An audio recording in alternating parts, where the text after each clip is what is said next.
এই পরিস্থিতি কিন্তু সাধারণ মানুষের মনে বেশ দুশ্চিন্তা সৃষ্টি করেছে। কি হতে পারে, কি ঘটতে চলেছে, এই নিয়ে একটা কনফিউশন সেটা কিন্তু প্রায় প্রত্যেকের মনেই কাজ করছে। আবার হয়তো আপনার জন্মকুণ্ডলিতে শনি দশমে রয়েছে বৃষ রাশিতে, এবং এই শনি, বর্তমান শনি, তার দৃষ্টি এবারও কিন্তু আপনার জন্মকুণ্ডলিস্থ শনির ওপর রয়েছে। কিন্তু এখানে রেজাল্ট হবে টোটালি ডিফারেন্ট। কর্মক্ষেত্রে ডেডিকেশন বাড়বে, সাকসেস রেট সেটাও বাড়বে, এবং কাজের জায়গায় নিজের যে একটা ক্ষেত্র, নিজের যে একটা ফিল্ড, সেইটা তৈরি করবার ক্ষেত্র বা জায়গা, সেটা কিন্তু পাবেন সিংহ রাশি বা লগ্নের মানুষরা। সিংহ রাশি বা লগ্নের মানুষদের ক্ষেত্রে কিন্তু এই সময় লগ্নের উপরে কেতু রয়েছে, তার মধ্যে মঙ্গল কেতু ধীরে ধীরে সহাবস্থানের দিকে এগিয়ে চলেছে। ক্লোজ কনজাংশন এটা হতে চলেছে মঙ্গল আর কেতুর মধ্যে। কয়েকটি বিশেষ দিকে সাবধান হতে হবে, কয়েকটি বিশেষ ক্ষেত্রে একটু সচেতন সেটা অবশ্যই হতে হবে। এই সময় কিন্তু সিংহ রাশি বা লগ্নের মানুষদের ভীষণভাবে মানি ম্যানেজমেন্টের দিকে নজর দিতে হবে। লগ্নে মঙ্গল কেতু, সপ্তমের রাহু, এরা কিন্তু ইলেকট্রনিক জিনিসপত্র নষ্ট করিয়ে দিতে পারে, এবং আপনার প্রপার্টি জিনিসপত্র তাও কিন্তু বেশ খানিকটা নষ্ট হওয়ার সম্ভাবনা রয়েছে। লগ্নে মঙ্গল কেতু সহাবস্থানের কারণে যাদের সাইনাস মাইগ্রেন রয়েছে তারা কিন্তু বেশ ভুগতে চলেছেন। এবং মজার বিষয়টা এটাই হলো, এই সময় কিন্তু একাদশে বৃহস্পতি থাকবে, তাই এই যে ভোগান্তি, তার যদি আপনি ট্রিটমেন্ট করতে চান তাহলে কিন্তু পারফেক্ট ট্রিটমেন্ট আপনি পেতে চলেছেন।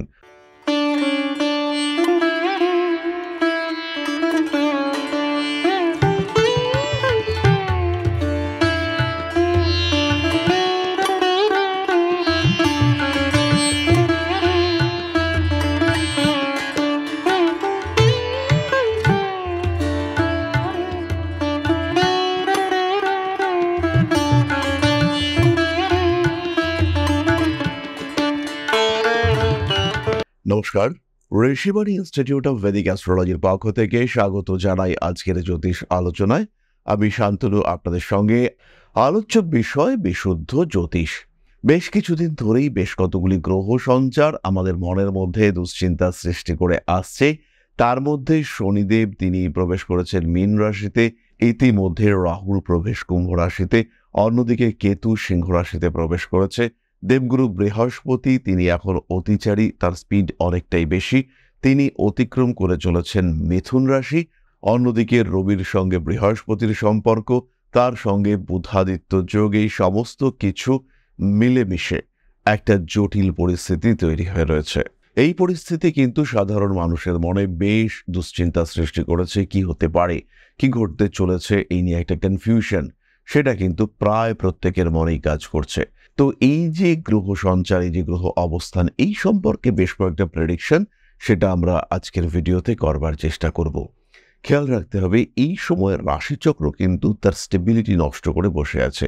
তার মধ্যে আপস অ্যান্ড ডাউনস রয়েছে, বিভিন্ন ঘটনা প্রবাহ, হঠাৎ হঠাৎ ঘটনা এগুলো দেখতে পাওয়া যাবে, এবং এর যে ইম্প্যাক্ট সেটা কিন্তু ডিপেন্ড করবে যে মানুষটির সাথে ঘটনাটা ঘটছে তার উপর। অর্থাৎ ধরে নেওয়া যায় আপনার সিংহ রাশি, এবং সিংহ রাশির এখন ঢাইয়া জ্বলছে, জন্ম কুণ্ডলিতে শনিদেব দ্বিতীয় রয়েছে। অর্থাৎ ধরে নেওয়া যেতে পারে আপনার 1979, 78 এই সময়ে জন্ম। সেই সময়ে শনির অবস্থান, তার উপরে বর্তমান শনির দৃষ্টি, ফলে আপনি কিন্তু কিছুটা চাপের মধ্যেই রয়েছেন। এবং এই চাপ আসবে কোন দিক থেকে? একদম টোটালি ফিনান্সিয়াল সেক্টরে। আবার হয়তো আপনার জন্মকুণ্ডলিতে শনি দশমে রয়েছে বৃষ রাশিতে, এবং এই শনি, বর্তমান শনি, তার দৃষ্টি এবারও কিন্তু আপনার জন্মকুণ্ডলিস্থ শনির ওপর রয়েছে। কিন্তু এখানে রেজাল্ট হবে টোটালি ডিফারেন্ট। কর্মক্ষেত্রে ডেডিকেশন বাড়বে, সাকসেস রেট সেটাও বাড়বে, এবং কাজের জায়গায় নিজের যে একটা ক্ষেত্র, নিজের যে একটা ফিল্ড, সেইটা তৈরি করবার ক্ষেত্র বা জায়গা, সেটা কিন্তু পাবেন সিংহ রাশি বা লগ্নের মানুষরা। আবার ধরা যেতে পারে এই একই অবস্থা, এই একই সিংহ রাশিতে তার লগ্ন বা রাশি রয়েছে, এবং 10th হাউসে শনিদেব রয়েছে, সেই শনির উপরে বর্তমান শনির দৃষ্টিও রয়েছে। কিন্তু একজনের চলছে এই সময় বৃহস্পতির দশা, আর একজনের চলছে রাহুর দশা আর বুধের প্রত্যন্তর দশা। এই দ্বিতীয় ব্যক্তিটি কিন্তু ভালো রকম সমস্যায় পড়বে, কিন্তু প্রথম ব্যক্তিটির কর্মক্ষেত্রে ডেডিকেশন বাড়বে, এবং তার কর্মক্ষেত্রের যে লেভেল, তার যে স্ট্যাটাস, তার কলিগদের সঙ্গে সম্পর্ক, সেটা অনেক অনেক ভালো হতে দেখতে পাওয়া যাবে। এই অবস্থা, এই কিছুটা অস্থিতিশীল অবস্থা, সেই সময় কি হতে পারে, কি ঘটতে পারে সাধারণ মানুষের জীবনে, সেটাই আমরা খুঁজে বার করব। সিংহ রাশি সিংহ লগ্নের মানুষদের ক্ষেত্রে। সিংহ কালপুরুষের পঞ্চম রাশি, ভীষণ রেসপন্সিবল, কিন্তু একটু মাথা গরম হয়ে যাওয়ার টেন্ডেন্সি সিংহের ক্ষেত্রে রয়েছে। তা সত্ত্বেও সিংহের রেসপন্সিবিলিটি, সিংহের কর্তব্য পরায়ণতা, তার সঙ্গে সঙ্গে তার ডেডিকেশন, এই সমস্ত নিয়ে সিংহ কিন্তু শ্রেষ্ঠত্বের আসন দাবি করতে পারে। লিডারশিপ কোয়ালিটি রয়েছে তার মধ্যে, বিভিন্ন টাফ ক্রিটিক্যাল সিচুয়েশনে সে সিচুয়েশন ট্যাকল করতে পারে। এই সমস্ত গুণাবলী আমরা সিংহের ক্ষেত্রে দেখতে পাই। সিংহ রাশি বা লগ্নের মানুষদের ক্ষেত্রে কিন্তু এই সময় লগ্নের উপরে কেতু রয়েছে, তার মধ্যে মঙ্গল কেতু ধীরে ধীরে সহাবস্থানের দিকে এগিয়ে চলেছে, ক্লোজ কনজাংশন। এটা হতে চলেছে মঙ্গল আর কেতুর মধ্যে। কয়েকটি বিশেষ দিকে সাবধান হতে হবে, কয়েকটি বিশেষ ক্ষেত্রে একটু সচেতন সেটা অবশ্যই হতে হবে। প্রথম বিষয়টি হল ডিসিশন মেকিং। হঠকারী সিদ্ধান্ত, ভুল সিদ্ধান্তর সম্ভাবনা এটা ভীষণভাবে রয়েছে। দ্বিতীয় বিষয়টি হলো গুপ্ত শত্রুতার আক্রমণ। হঠাৎ করেই ঝামেলা, অশান্তি এবং তার মধ্যে তৃতীয় কোনো ব্যক্তির অদ্ভুত একটা ইনফ্লুয়েন্স সেটা কাজ করতে পারে, এবং সেই ইনফ্লুয়েন্সের ফলে মানুষের অস্থিরতা, অশান্তি প্রবলভাবে বাড়তে পারে। গুপ্ত শত্রুরা অ্যাক্টিভ হয়ে উঠতে পারে এবং black magic, negativity, negative energy, এই সমস্ত কিছুর ইম্প্যাক্ট কিন্তু পড়তে পারে সিংহের ওপরে। লগ্নে কেতু এবং মঙ্গল রয়েছে, তার সঙ্গে সঙ্গে শনি অষ্টমে রয়েছে, সাবধান হতেই হচ্ছে। সিংহ রাশি বা লগ্নের মানুষরা একটা সিম্পল সলিউশন ইউজ করতে পারেন। একটা কালো কার, একদম সরল একটা কালো কার কোমরে বেঁধে রাখলে আপনারা কিন্তু এই ধরনের সমস্যাগুলি, বিভিন্ন নেগেটিভিটি থেকে নিজেদেরকে ফ্রি রাখতে পারবেন। এই সময় কিন্তু সিংহ রাশি বা লগ্নের মানুষদের ভীষণভাবে মানি ম্যানেজমেন্টের দিকে নজর দিতে হবে। টাকা পয়সা রাখা, যত্ন করে রাখার প্রচেষ্টা, সেভিংসের দিকে নজর বাড়ানো, এই সমস্ত দিকে সিংহকে খেয়াল রাখতে হবে। এমন কথা সিংহ বলে ফেলতে পারেন, কাছের মানুষরা আঘাতপ্রাপ্ত হতে পারে, কিংবা এমন প্রতিশ্রুতি দিয়ে ফেলতে পারেন কোনো মানুষকে যা পূরণ করাটা মারাত্মক কঠিন হতে পারে। কর্মক্ষমতা বাড়তে চলেছে সিংহ রাশি বা লগ্নের মানুষদের ক্ষেত্রে। চাকরি প্রাপ্তি, কর্মক্ষেত্রে আপনার অপরিহার্যতা সৃষ্টি, এই বিষয়টি কিন্তু দেখতে পাওয়া যাবে। সিংহ রাশি বা লগ্নের মানুষদের মনের মধ্যেই কিছু ভুল সিদ্ধান্ত নেওয়ার প্রবণতা এটা এই সময় তৈরি হবে। তাই জীবনের কোনো বড় সিদ্ধান্ত সেটা কিছুদিন পরে নেওয়ার জন্য ভাবতে হবে, অথবা আউটকাম কি হতে পারে সেটা নিয়ে খুব ভালো প্ল্যানিং করে এগোতে হবে। মঙ্গল কেতু সিংহ রাশিতেই রয়েছে, কোনো ট্রিটমেন্টের প্রয়োজনীয়তা সৃষ্টি হতে পারে, যেমন রিলেশনশিপের ক্ষেত্রে, নতুন বিজনেস পার্টনার সিলেকশনের ক্ষেত্রে এই সময় কিন্তু গন্ডগোল হওয়ার একটা সম্ভাবনা তৈরি হতেই পারে। ভুল সিদ্ধান্ত নিয়ে ফেলতে পারেন এডুকেশনের সময়, অর্থাৎ ইনস্টিটিউশনে ভর্তি হওয়া, স্ট্রিম সিলেকশন, এই সমস্ত ক্ষেত্রে ভুল সিদ্ধান্ত নিয়ে ফেলতেই পারেন। লগ্নে মঙ্গল কেতু, সপ্তমের রাহু, এরা কিন্তু ইলেকট্রনিক জিনিসপত্র নষ্ট করিয়ে দিতে পারে, এবং আপনার প্রপার্টি, জিনিসপত্র, তাও কিন্তু বেশ খানিকটা নষ্ট হওয়ার সম্ভাবনা রয়েছে। লগ্নে মঙ্গল কেতু সহাবস্থানের কারণে যাদের সাইনাস, মাইগ্রেন রয়েছে তারা কিন্তু বেশ ভুগতে চলেছেন। এবং মজার বিষয়টা এটাই হলো, এই সময় কিন্তু একাদশে বৃহস্পতি থাকবে। তাই এই যে ভোগান্তি, তার যদি আপনি ট্রিটমেন্ট করতে চান তাহলে কিন্তু পারফেক্ট ট্রিটমেন্ট আপনি পেতে চলেছেন। অর্থাৎ একদম সম্পূর্ণ সুস্থ হয়ে যাওয়ার সুযোগ, আপনার সমস্যাগুলো নির্মূল হয়ে যাওয়ার সংযোগ, সেটা কিন্তু অবশ্যই তৈরি হচ্ছে। কিছু কিছু সিংহ রাশি বা লগ্নের মানুষদের জীবনে কিছু অদ্ভুত ঘটনা ঘটতে চলেছে। যেমন কোনো একটা ভুল করে ফেললেন, মহা ভুল করে ফেললেন, কিন্তু আলটিমেটলি সেই ভুলের যে রেজাল্ট সেটা হলো ভীষণ পজিটিভ। আপনার মনে হলো একটা বাজে কাজ হয়ে গেছে, কিন্তু আলটিমেটলি দেখতে পাওয়া গেল সেই বাজে কাজটার থ্রুতে যে আউটপুট আপনি পেলেন সেটা চরম ভালো। এই সময় সিংহের অল্প বিস্তর বিলাসিতা বাড়তে দেখতে পাওয়া যাবে। অতিরিক্ত পরিশ্রম মোটামুটি অ্যাভয়েড করার চেষ্টা করতে হবে, আর খেয়াল করতে হবে বিলাসিতার কারণে যেন অর্থ ব্যয় সেটা অতিরিক্ত না হয়। অর্থভাগ্য ভালোই থাকছে, অর্থ নিয়ে বিরাট দুশ্চিন্তার কোনো কারণ নেই, কিন্তু মানি ম্যানেজমেন্ট এই জায়গায় সিংহকে কম্প্রোমাইজ করলে বা অ্যাডজাস্ট করলে মুশকিল দেখতে পাওয়া যাবে। পায়ের নিচের অংশে আঘাতপ্রাপ্তি, ব্যথা, যন্ত্রণা ইত্যাদির সম্ভাবনা সৃষ্টি হতে পারে। মানসিক অস্থিরতা, দুশ্চিন্তা ইত্যাদি বৃদ্ধির সংযোগও দেখতে পাওয়া যায়। সিংহ রাশি বা লগ্নের মানুষ তাদের কিছু ডিসিশন সেগুলো তাদের মিসগাইডেড করতে পারে। তাই এই সময় পরিবারের মতামতকে গুরুত্ব দিতেই হবে। যাই হোক না কেন, খেয়াল রাখতে হবে আপনার একাদশে বৃহস্পতি রয়েছে এবং আপনার লগ্নে যোগকারক গ্রহ মঙ্গল অবস্থান করে রয়েছে। ফলে সমস্যা যাই হোক না কেন আপনি সেখান থেকে বেরিয়ে আসতে পারছেন।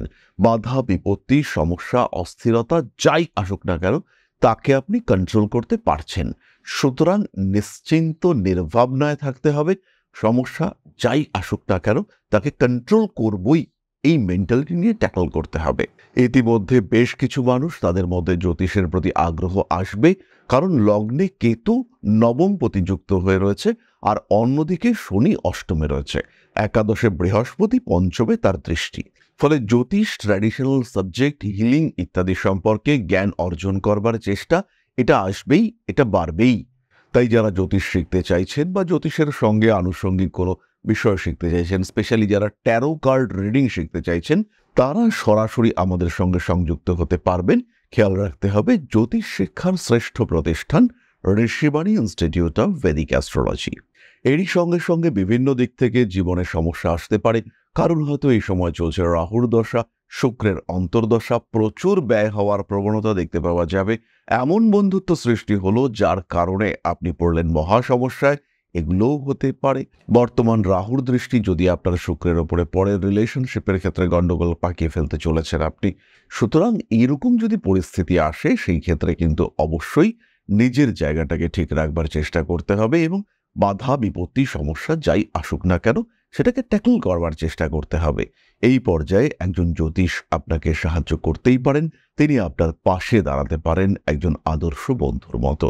আমাদের সঙ্গেও আপনারা যোগাযোগ করতে পারেন। জীবনের বিভিন্ন সমস্যার সমাধানে একজন গাইড হিসেবে আমরা থাকতেই পারি আপনার পাশে। সরাসরি সাক্ষাৎকারের জন্য কল করুন আমাদের বুকিং নাম্বারে, এছাড়াও অনলাইনে দেখাতে পারবেন। মনে রাখবেন, আমরা রয়েছি এখন আপনার শহর আগরতলা এবং আপনারই শহর দুর্গাপুরেও, তার সঙ্গে উত্তর কলকাতা, দক্ষিণ কলকাতাতেও আমরা থাকছি। তাহলে এবার আমরা চলে আসব আলোচনার পরবর্তী পর্যায়ে, অর্থাৎ আপনাদের প্রশ্নে জ্যোতিষের উত্তর।